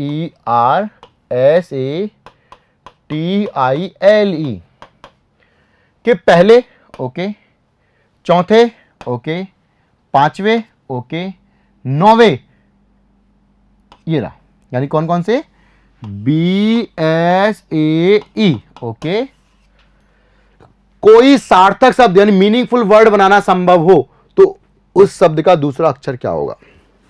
दोस्तों सुनना, मेरी रीजनिंग कितनी है और यहां पे आपकी वोकैब कितनी है वो इंपॉर्टेंट है, सबसे बड़ी इंपॉर्टेंट चीज। ठीक है दोस्तों, इसके अंदर अगर क्वेश्चन की बात करूं तो रीजनिंग का तो एक छोटा सा पार्ट है, बाकी यहाँ पे इस वाले क्वेश्चन के अंदर जो पार्ट है वो है आपका इंपॉर्टेंट क्या, आपकी वोकैब, यानी आपकी इंग्लिश या वोकैब कितनी अच्छी है, यानी आपको कितनी मीनिंग आती है। सबसे बड़ी इंपॉर्टेंट चीज की बात तो सुनना, क्यों सुनना।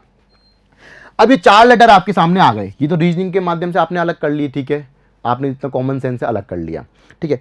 अब इन 4 लेटर से आपको मीनिंग बनानी भी तो आनी चाहिए कि इन 4 लेटर से कौन कौन सी मीनिंग बन सकती हैं, इन 4 लेटर से कौन कौन सी मीनिंग बन सकती हैं, वेरी वेरी इंपॉर्टेंट ये है, ठीक है। अगर आप पे मीनिंग आती है, अगर आपको पता है कि सर ELEPHANT एलिफेंट यानी हाथी होता है तो आप करोगे, अदरवाइज नहीं पता तो आप कैसे कर लोगे एलिफेंट होता है कोई वर्ड, सबसे बड़ी इंपॉर्टेंट चीज। लेकिन यहां पे कंडीशन क्या, ठीक है, कंडीशन पढ़ने के लिए उसको आगे पढ़ते हैं।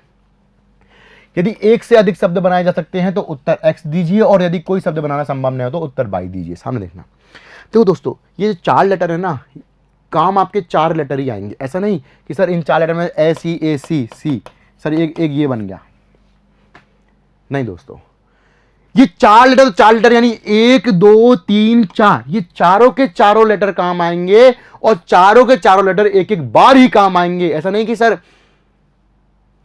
SEEC ये बन गई, नहीं नहीं नहीं दोस्तों, ये चारों के चारों लेटर काम आएंगे और एक एक बार ही काम आएंगे और इनसे हमें मीनिंग बनानी है। तो दोस्तों अगर मैं यहां पे बातें करूं तो एक मीनिंग तो बन गई SAVE से,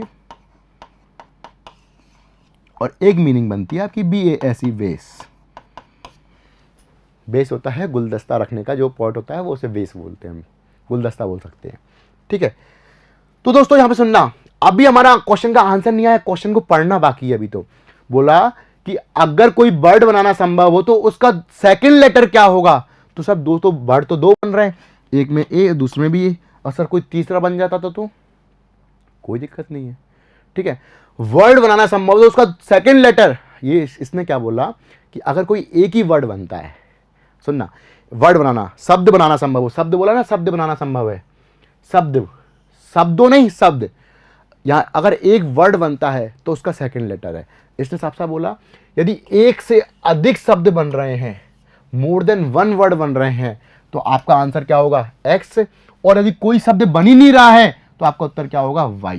तो यहां 2 शब्द बन रहे हैं ना, एक से अधिक शब्द है, तो आपका आंसर क्या होगा X, और इन दोनों में से कोई सा नहीं बन रहा होता तो क्या होता Y, और अगर एक ही बन रहा होता कोई सा भी तो आपका आंसर फिर A हो जाता। बात समझ में आई क्या, ठीक है। तो अभी आंसर क्या होगा X। क्वेश्चन को पढ़ना ही इंपॉर्टेंट है। आगे अगला क्वेश्चन, मैट्रिक्स। प्रश्न में एक शब्द केवल एक संख्या समूह द्वारा बनाया जा सकता है, जैसे कि विकल्पों में किसी एक में दिया गया है। विकल्प में दिए गए संख्या समूह अक्षरों के 2 वर्गों द्वारा, अरे दोस्तों नहीं पढ़ना, छोड़ो, एक लंबा चौड़ा क्वेश्चन आता है, नहीं पढ़ना, छोड़ो, आगे बढ़ते हैं हम। तो आपको क्या है, नीचे ये मैट्रिक्स दी गई है, मैट्रिक्स 1 और मैट्रिक्स 2, ठीक है। आप तो सीधी सी बात बताइए मुझे, यहां देखिए थोड़ा सा डीपली, ठीक है।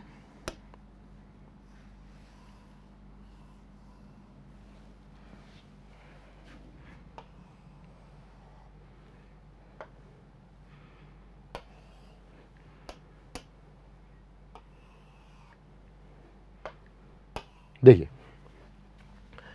अगर मैं यहां पे बातें करूं तो मुझे बताइए इस U का नंबर क्या है, ये U दे रखा है, इस U का नंबर क्या है सर, 3 और 0 30, क्यों 0 और 3 भी तो सकता है। एक बार दोबारा, ये D दिख रहा है, इस D का नंबर क्या है, यही तो है 96, क्यों सर 69 क्यों नहीं बोल सकता। तो सुनना, ये यू का और ये किसका, डी का। तो अगर मैं यू की बातें करूं तो यू का ये भी नंबर है और ये भी सही है, और डी का ये भी सही है और ये भी सही है। पहली चीज इंपॉर्टेंट, यू का नंबर दोनों सही है और डी के भी दोनों नंबर सही है। सर ऐसे कैसे, हमने तो यही पढ़ा है, 30 पढ़ा है, इधर 96 पढ़ा है, ये तो गलत है। दोस्तों गलत नहीं है, गलत नहीं है, डिपेंड करता है क्वेश्चन पे कि क्वेश्चन ने कौन सा सही माना है और कौन सा गलत माना है, क्वेश्चन ने बोला कौन सा है। Very very important. अगर दोस्तों ये अगर आधे पेज का क्वेश्चन आता है, ये ऊपर इतना बड़ा क्वेश्चन आता है, तो मैं एक छोटी सी चीज कहूंगा, इस क्वेश्चन में कुछ तो इंपॉर्टेंट होगा। तो उस इंपॉर्टेंट लाइन को देखते हैं, बताता हूं मैं, सामने देखना। कभी भी डायरेक्ट नहीं करना क्वेश्चन, पहले एक बार क्वेश्चन जरूर पढ़ना है, क्योंकि दोस्तों कहते हैं ना किस्मत कब खराब होती है, अगर किस्मत खराब होती है तो ऊंट पे बैठे हुए आदमी को भी कुत्ता खा लेता है, कहते हैं ना। तो किस्मत अगर खराब हुई ना आपकी छोटी सी, तो 1 सेकंड के काम को आप क्या, एक तो कटेगा ही कटेगा साथ में क्वेश्चन का, और नेगेटिव मार्किंग उड़ जाएगी। तो 1 सेकंड तो लग रहा है, पढ़ लो ना, क्या सिर्फ 1 सेकंड का काम है, सामने देखना कैसे। यहां पे एक लाइन जो सब आपको देखो दूर से दिख रही है, देखो दिख रही है नहीं दिख रही है।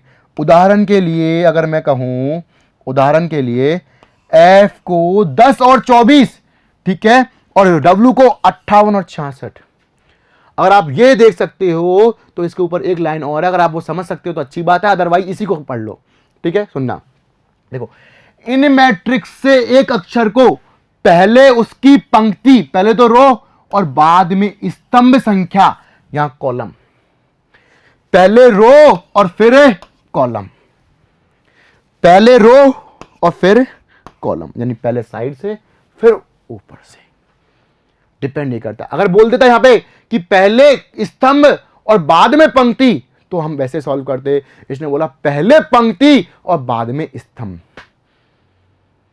और यकीन अगर आप ये नहीं पढ़ सकते हो, समझ में नहीं आ रहा, तो ये पढ़ लो, F को 10 और 24, भाई क्या बोला, F को 10 और 24 बोला ना, फाइंड कर लूं 10 और 24, F को 10 और 24 बोला ना, 10 और 24, तो यहां से देखते हैं 10, तो आप कोशिश करो पहले ये हो फिर ऊपर वालों, पहले एक बार देख कोशिश तो कर लो, कोई 99% क्वेश्चन ऐसे ही आते हैं। 1% क्वेश्चन वैसे आ चुका है, स्तंभ और रो, वो भी SSC के अंदर पूछे गए हैं 2 टाइम्स, 2 बार पूछा गया है, इसलिए बोल रहा हूं मैं आपसे। 10 और 24, ठीक है, तो 10, 1 और 0, एक बार आपको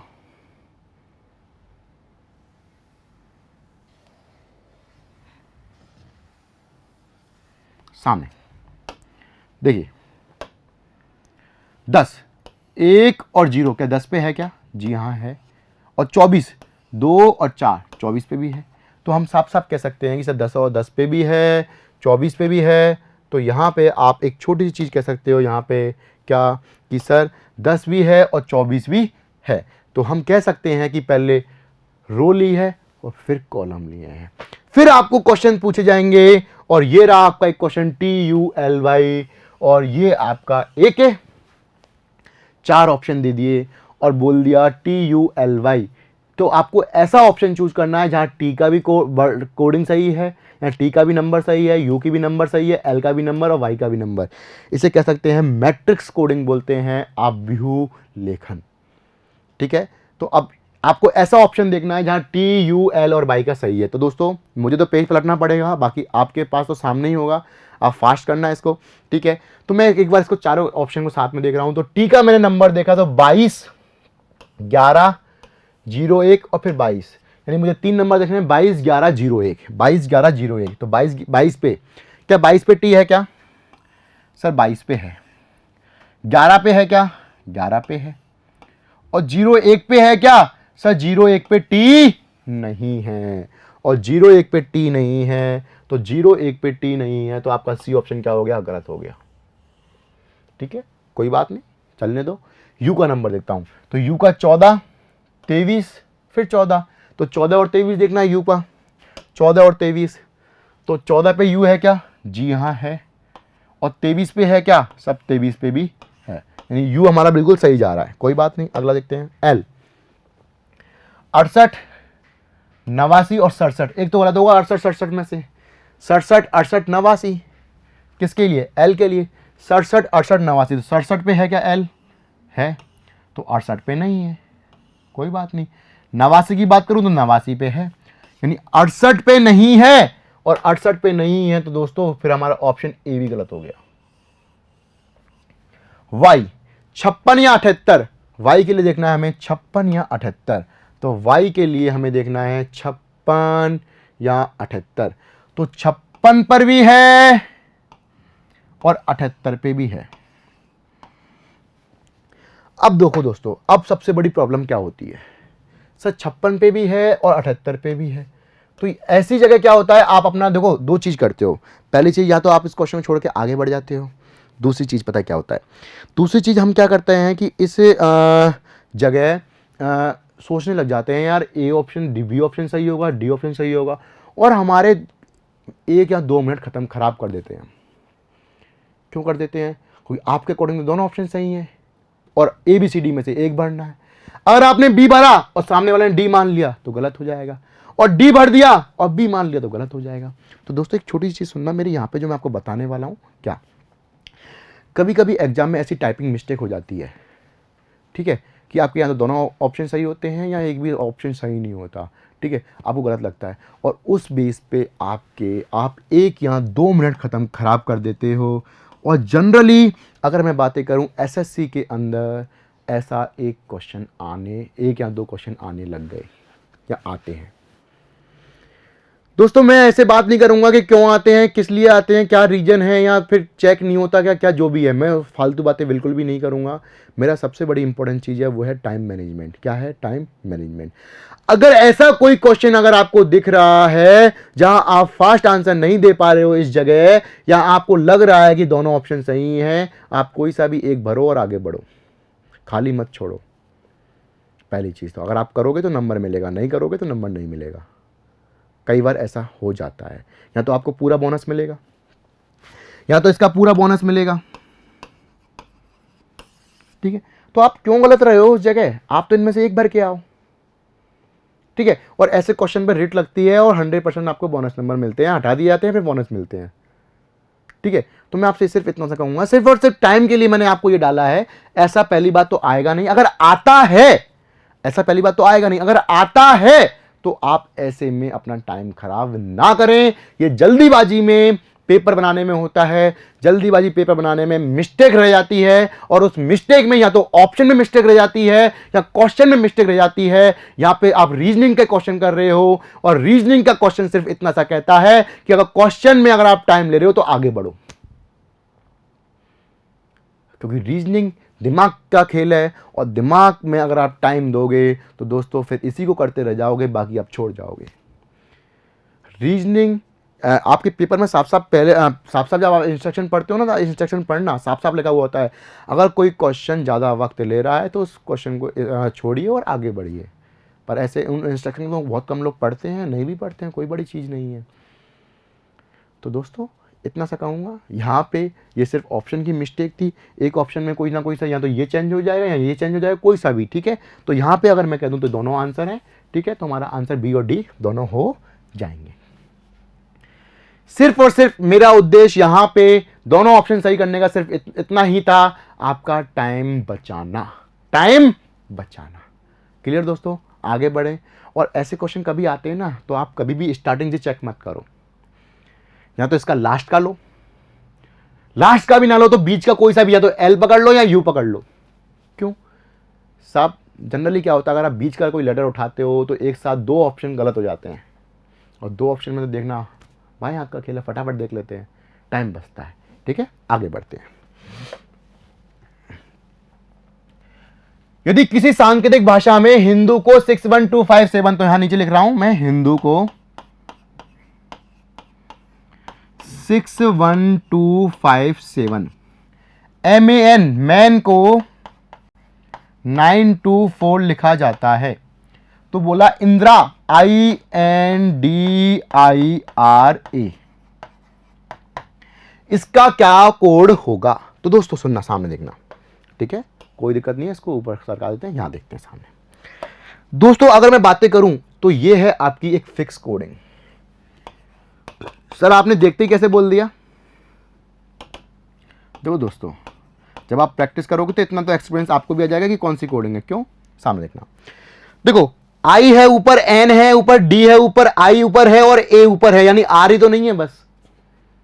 ठीक है, यहां देखो, यहां पे 2 आ रहा है, यहां पे भी 2 आ रहा है, आ रहा नहीं आ रहा है, और इसमें भी अगर मैं बातें करूं इसमें भी एन है और इसमें भी एन है। लेकिन सर एन तो यहां तीसरे नंबर पे है, यहां तीसरे नंबर पे है, यहां 2 दूसरे नंबर पे, यहां तीसरे नंबर पे। तो दोस्तों तो देखो ये फिक्स कोडिंग होती है। ठीक है, फिक्स कोडिंग में 2-3 कंडीशन होती हैं। उन 2-3 कंडीशंस को मैं कहूंगा, मैंने अच्छे से डिस्क्राइब किया है मेरी क्लास के अंदर कि कैसे कैसे एग्जाम में क्वेश्चन पूछ सकता है, आपको कैसे कैसे सॉल्व करना होता है। तो दोस्तों सुनना, ये फिक्स कोडिंग है। फिक्स कोडिंग है यानी निश्चित कोडिंग है, यहाँ कोड दिए हुए होते हैं, आपको बस कॉपी पेस्ट करना होता है। लेकिन इस फिक्स कोडिंग में इसके जो प्लेस है ना वो भी फिक्स नहीं है, यानी किसी भी प्लेस का कोई सा भी अक्षर, कहने का मतलब जो लेटर है, ये नंबर है ना, इनका प्लेस चेंज किया हुआ है, प्लेस चेंज किया हुआ है। तो आप कैसे करोगे? तो इसको हम करते हैं ऑप्शन के बेस पर। ऐसे क्वेश्चन हमारे सॉल्व किस पे होंगे? ऑप्शन के बेस पर। कैसे? देखते हैं। अगर मैं बातें करूं सबसे पहले जो पता है उसका, एन की बातें करूं तो एन का कोड क्या है? 2, हटा देते हैं। एन का कोड क्या है? 2। आपको चारों ऑप्शन में से ऐसा ऑप्शन चूज करना जिसमें 2 है, तो 2 देखो, इसमें भी है, इसमें भी है, इसमें भी है और इसके अंदर भी है या नहीं है? ठीक है, उसके बाद मैं बात करता हूं और चीज। ठीक है, मैं बात करता हूं, देखो दोस्तों, अगर आपको जल्दी सॉल्व करना है ना तो एक ही चीज पकड़ लो। मैं देखता हूं आई 1 और एक 2, 2 आई है और 2 आई का कोड, आई की अगर कोड की बातें करूं तो आई तो ऊपर है, तो आई का कोड क्या होगा? 6 होगा, 1 होगा, 5 होगा या 7 होगा। 6, 1, 5 और 7 में से आई का कोड 1 होगा। बोलो हाँ है ना? पर पता नहीं कौन सा होगा, लेकिन जो भी होगा वो 2 बार आएगा, क्योंकि यहां आई कितनी बार आ रहा है? 2 बार। तो ऑप्शन पकड़े 6 और कोई दूसरा लेटर रिपीट, एन एक ही बार है, डी एक ही बार है, आर भी एक ही बार है और ए भी एक ही बार है, यानी आई सिर्फ 2 बार है और आई का नंबर ही रिपीट होगा और किसी का नंबर रिपीट नहीं होगा। 6, 1, 5, 7 में से ऐसे ऑप्शन पकड़ो जो 2 बार आ रहा है। 6, यहां पे 6 2 बार है, छोड़ दो इस ऑप्शन को अभी। लेकिन यहां पे 4 भी 2 बार है, 6 भी 2 बार है और 4 भी 2 बार है। लेकिन दोस्तों 4 अगर 2 बार है तो कोई और लेटर रिपीट नहीं है ना, नहीं है, तो आप इसको चाहो तो गलत कर सकते हो, हटा दो। यहां देखो, यहां पे 9 2 बार है, 9 कितनी बार है? 2 बार, लेकिन 9 तो है ही नहीं है इनमें, गलत कर दो। यहां पे 8 2 बार है, यहां पे 8 भी नहीं है, तो ये भी गलत कर दो। तो आपका ऑप्शन कौन सा बच गया? सी। फिर भी मैं आपके सामने पूरा डिस्क्राइब कर रहा हूं, सामने देखना। 6, 1, 5, 7, 7 2 बार आ गया, नहीं आ गया? आई खत्म हो चुका है, एन खत्म हो चुका है, बोलो हाँ ना? डी, आर और ए। अब डी का कोड, तो डी भी ऊपर ही है, तो यहां से 6 गया। ठीक है, तो 1, 5 और 7 में से डी का कोड होगा नहीं होगा? किसका कोड होगा? डी का। 1, 5 और 7 में से, तो 1, 5 और 7 में से, सॉरी यहां से 6 नहीं गया दोस्तों, 7 गया। 6, 1, 5 में से, क्योंकि 7 रिपीट था, गलती हो गई। ठीक है, तो डी की अगर मैं बातें करूं, डी का कोड क्या होगा? डी का कोड या तो 6 होगा या 1 होगा या 5 होगा। 6, 1, 5 में से अगर मैं बातें करूं तो देखो यहां पे 5 है या नहीं है? 5 है। ठीक है, ये 5 भी खत्म हो गया। अब मैं बातें करता हूं, डी खत्म हो चुका है ना, क्या बचा? आर और ए। ए का कोड क्या है? ए का कोड या तो 9 है या फिर 4 है। तो यहां पे क्या दे रखा है? देखो 4 दे रखा है, नहीं दे रखा है? दे रखा है। अब बचा 8, क्या बचा? 8, और यहां क्या बचा? आर। क्या आर ऊपर है क्या? ना तो यहां है ना यहां है, और 8 भी यहां पे नहीं है। नया लेटर और नया कोड, नया लेटर और नया कोड, तो नए लेटर का नया कोड कितना हो गया? 8। कितना हो गया? 8। तो यहां मैं कह सकता हूं, थोड़ा सा सुनना,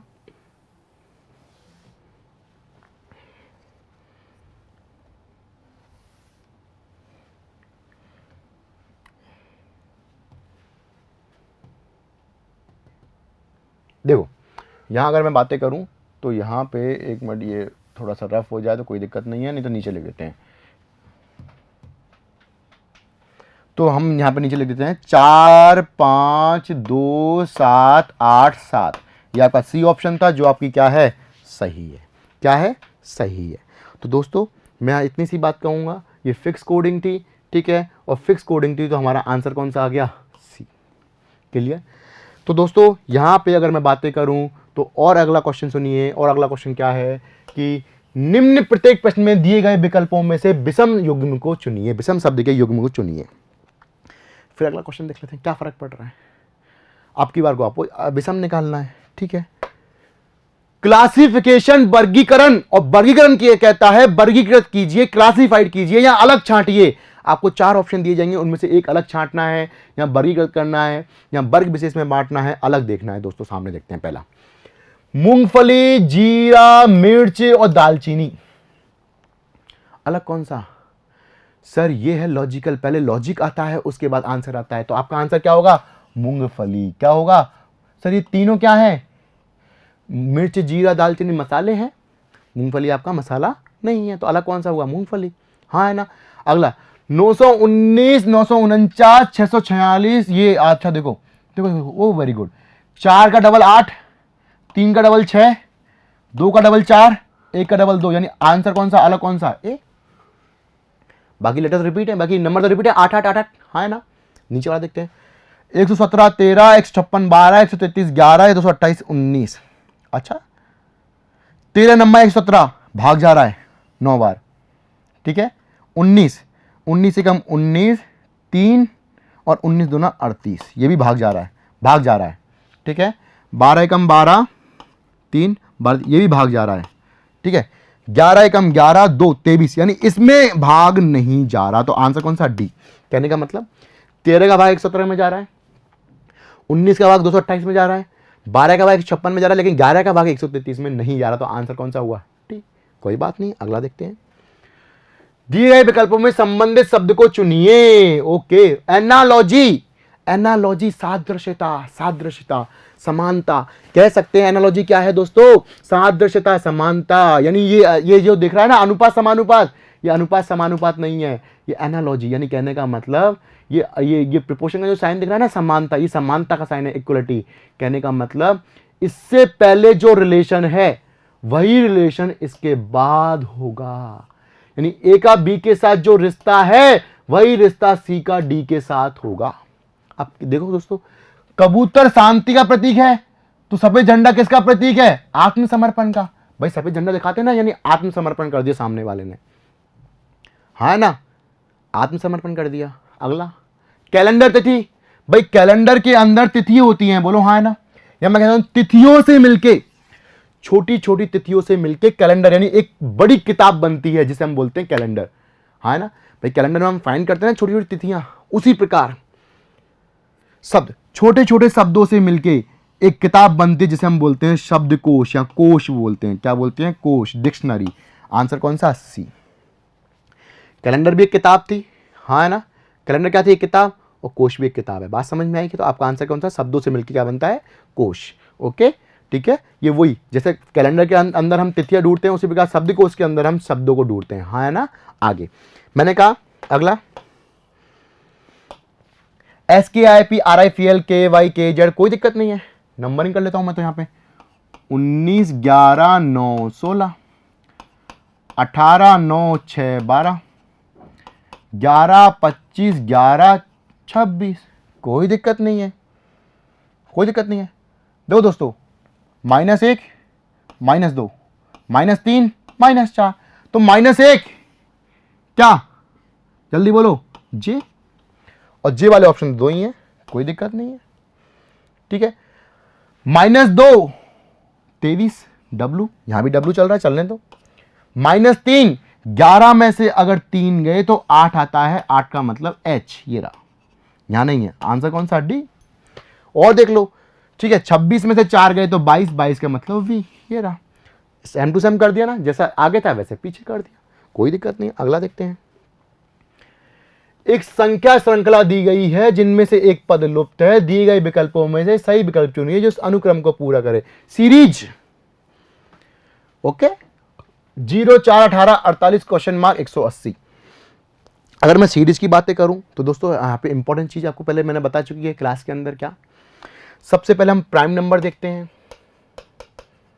अभाज्य संख्या, क्यूब देखते हैं, क्यूब का प्लस माइनस देखते हैं, स्क्वायर देखते हैं, स्क्वायर का प्लस माइनस देखते हैं, ठीक है, क्यूब एंड स्क्वायर दोनों साथ में देखते हैं, उनका प्लस माइनस देखते हैं, फिर आपका आता है जोड़ बाकी गुना भाग, सब जो सबसे पहले हम देखते हैं हमेशा, बहुत बाद में आता है। तो यहां पे देखो क्या है, देखो एक का क्यूब कितना होता है, एक माइनस एक, माइनस एक का स्क्वायर 0, एक के क्यूब में से अगर एक का स्क्वायर गया तो 0, दो के क्यूब में से दो का स्क्वायर गया तो 8 में से कितने 4 गए तो कितने बचे 4, वेरी गुड, कोई दिक्कत नहीं, चलने दो। 3 का क्यूब 27 माइनस 3 का स्क्वायर 9, 27 में से 9 गए तो कितने बच गए 18, वेरी गुड, चल रहा है। 4 का क्यूब 64 और 4 का स्क्वायर 16, 64 में से 16 गए तो 48, वेरी गुड। तो 5 का क्यूब 125 में से 5 का स्क्वायर यानी 25 जाएगा तो आएगा आपका आंसर 100, क्या आएगा 100, तो हमारा आंसर 100। आगे 6 16, ओहो 9 13 यानी अल्टरनेट, 6 और 3 9, 9 और 3 12, तो 12 और 3 15, कोई दिक्कत नहीं है। 16 माइनस 3 13, 13 माइनस 3 10 और 10 माइनस 3 7, तो 15 और 7 ये रहा, कोई बात नहीं। आगे A B B C B C A, okay okay okay sir, alphabet series, खाली रिक्त स्थानों की पूर्ति कीजिए, कोई दिक्कत नहीं, करना क्या है कुछ नहीं, जोड़ लो। 1 2 3 4 5 6 7 8 9 10 11 12 13 14 15, अब 15 है तो 3 के 5 पेयर बनेंगे या 5 के 3 पेयर बनेंगे, वेरी इंपॉर्टेंट। और एग्जाम के लिए मैंने बताए थे आपको 3 4 5 और 7 इंपॉर्टेंट होते हैं पेयर, तो 3 के बनाऊं 5 के बनाऊं, तो दोस्तों यहां पे अगर मैं बातें करूं तो कोई भी बना लो, 3 के 5 के, तो पहले 3 के बना के देखते हैं फिर 5 के बनाएंगे, ठीक है। 3 के बनाता हूं,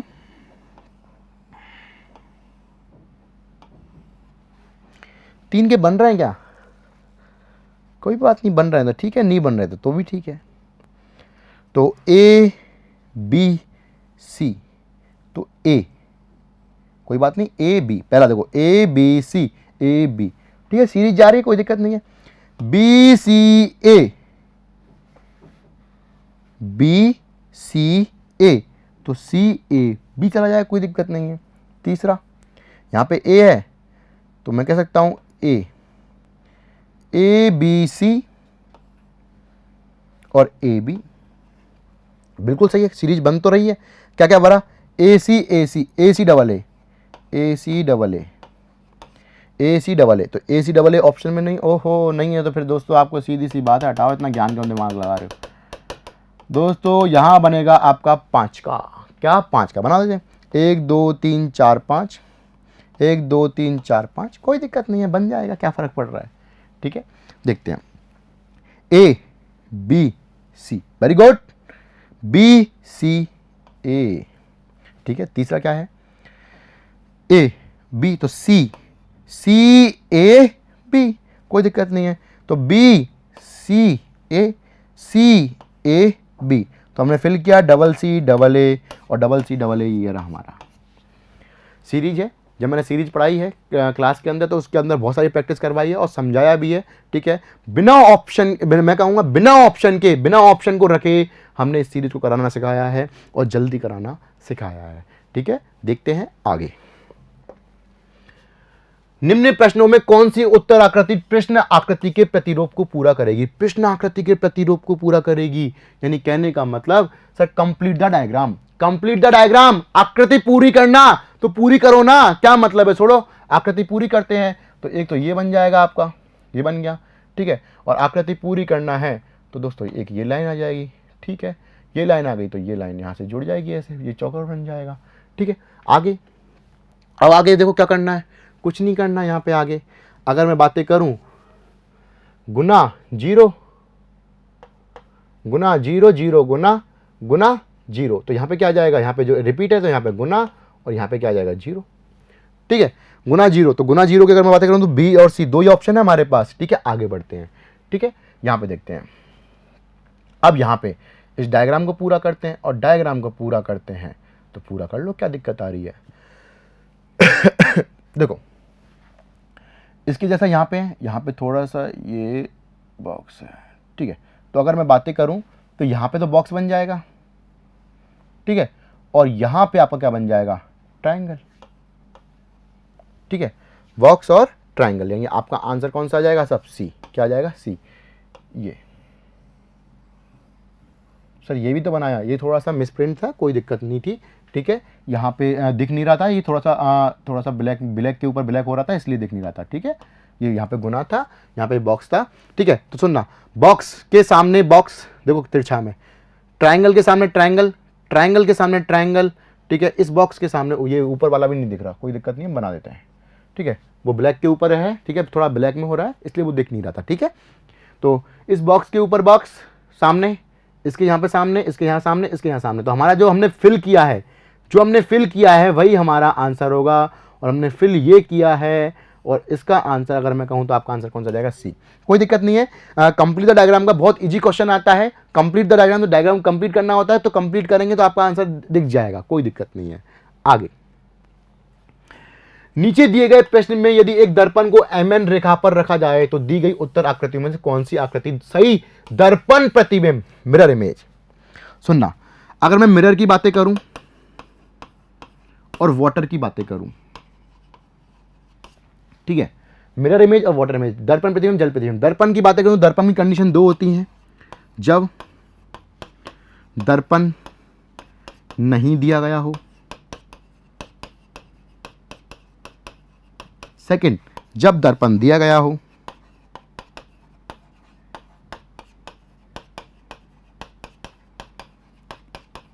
कहने का मतलब जैसे आपको आकृति दी गई, जैसे मैंने कह दिया M, ठीक है, यहां पे छोड़ो, M को छोड़ो, मैंने कहा आपको आकृति दी है F। अब ये F आकृति आपसे बोला निम्न आकृति का दर्पण प्रतिबिंब बनाइए, सीधा बोल दिया, यहां पे कुछ नहीं दिया गया है, ठीक है। दर्पण दिया गया हो मतलब, कहने का मतलब यहां पे क्या इसके चारों तरफ मैंने कोई दर्पण बना के दे रखा है क्या, नहीं दे रखा। आपको दर्पण बना के भी दे सकता है, जैसे बोल दिया यहां पे एक दर्पण बना दिया ऐसे, या फिर इसके नीचे बना दिया, इधर बना दिया, ऊपर बना दिया। सामने देखना, मैं फटाफट इस क्वेश्चन करूंगा, जल्दी करूंगा, सामने आपको समझाऊंगा पैटर्न क्या है, आपको प्रैक्टिस कैसे करनी है। देखिए, जैसे मैंने कहा ये हमारा एक पेज है, कॉपी है, ठीक है। इस कॉपी में मैंने कहा ये हमारा F है, क्या है, F, क्या है, F। आपको कुछ नहीं करना, पेन उठाना है और एक बार इस F के ऊपर आपको मार्किंग कर देनी, कर दी, कर दी। अब कुछ नहीं करना, ठीक है। सबसे पहली चीज आपको क्या पढ़ना है, दर्पण प्रतिबिंब। क्या पढ़ना है, दर्पण। और दर्पण प्रतिबिंब पढ़ना है तो आपको कुछ नहीं करना। जब दर्पण नहीं दिया गया हो, क्या मैंने चारों तरफ कोई दर्पण बना रखा है, नहीं दिया गया। जब दर्पण नहीं दिया गया हो, प्रैक्टिस करना बता रहा हूं आपको, प्रैक्टिस कैसे करनी है घर पे, ठीक है। नहीं दिया गया हो, कुछ नहीं करना, ऐसे फोल्ड कर देना है, ठीक है। जब आप ऐसे फोल्ड करोगे तो पीछे आपको एक इस तरह का कोई, ये इस तरह की आकृति दिखाई देगी,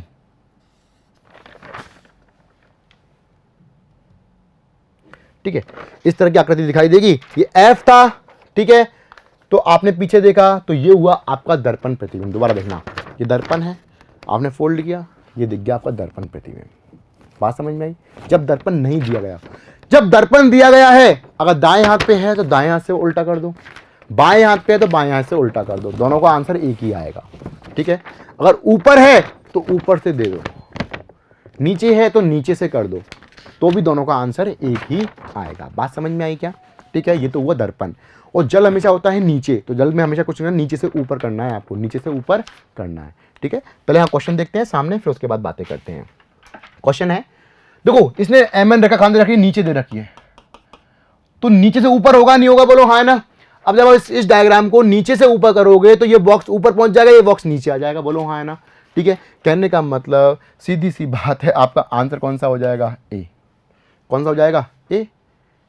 सर ए हो जाएगा क्या, अरे दोस्तों ए क्यों होगा, यहां पे कोई लाइन दे रखी है क्या बीच में, यहां तो लाइन दे रखी है ना, तो दोस्तों ये नहीं होगा। आपका आंसर कौन सा होगा, बी। ये छोटा छोटा माइनर पॉइंट होता है, देखो ये खाली है ना, तो खाली भी तो आएंगे, हाँ है ना, तो आपका आंसर कौन सा होगा, बी। कौन सा होगा, बी।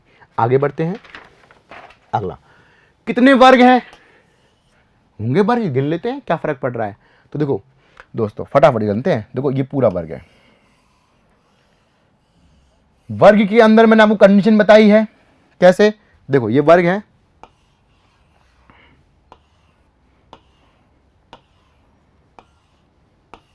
वर्ग गिनना देखना, अगर ये इक्वल है, इक्वल का मतलब 1 2 3 4, 1 2 3 4, ये अगर इक्वल है तो कुछ नहीं करना आपको, 1 2 3 और 4 सबका स्क्वायर कर देना है और प्लस कर देना है।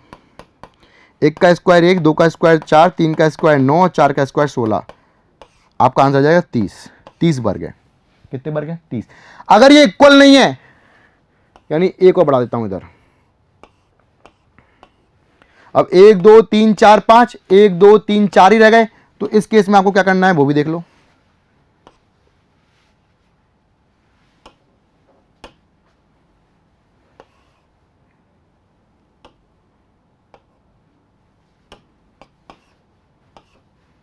अरे यार ये मिट रहे हैं, कोई दिक्कत नहीं है, हाथ से मिटाते हैं।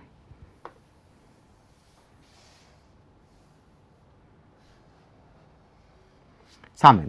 अब इस केस में क्या करना है? कुछ नहीं करना है इस केस में, देखते हैं यहां पे सामने। इस केस में क्या करना है? इस केस में देखो 1 2 3 4, 1 2 3 4 5, लास्ट से लेके आओ, 5 चौका 20, 4 तिया 12, 3 दूनी 6, 2 एकम 2, ये एक बच गया यहाँ पे ऊपर 0, तो 0 को 1 से मल्टीप्लाई करेंगे 0 हो जाएगा, कोई मतलब नहीं, छोड़ दो। 20 और 12 32, 32 और 6 38, 38 और 2 40, आपका आंसर कितना जाएगा? 40।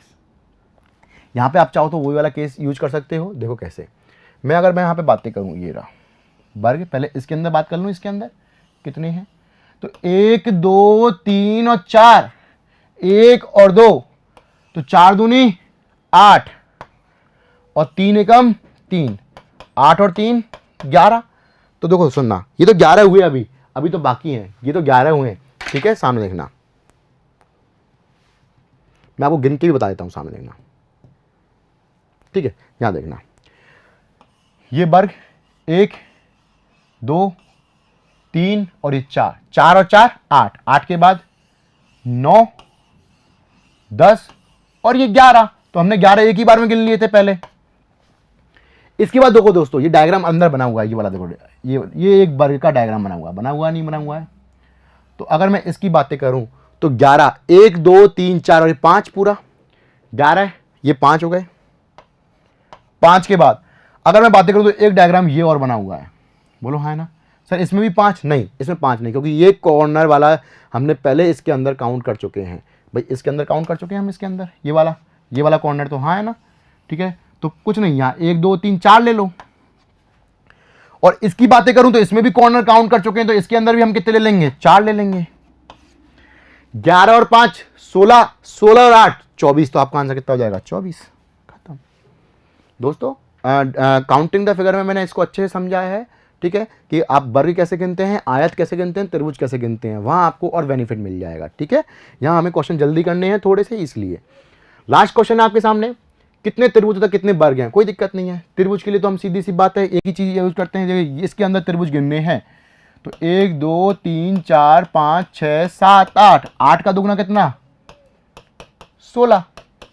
उसी प्रकार और ऊपर गिनते हैं, इस वाले में गिनते हैं पूरे में, यानी ये पूरा वाला त्रिभुज, इसकी बात करता हूं, तो 1 2 3 4 5 6 7 8, 8 दूनी 16, तो 16 और 16 32, तो आपके त्रिभुज हो गए। और 32 त्रिभुज है सी में है या डी में है?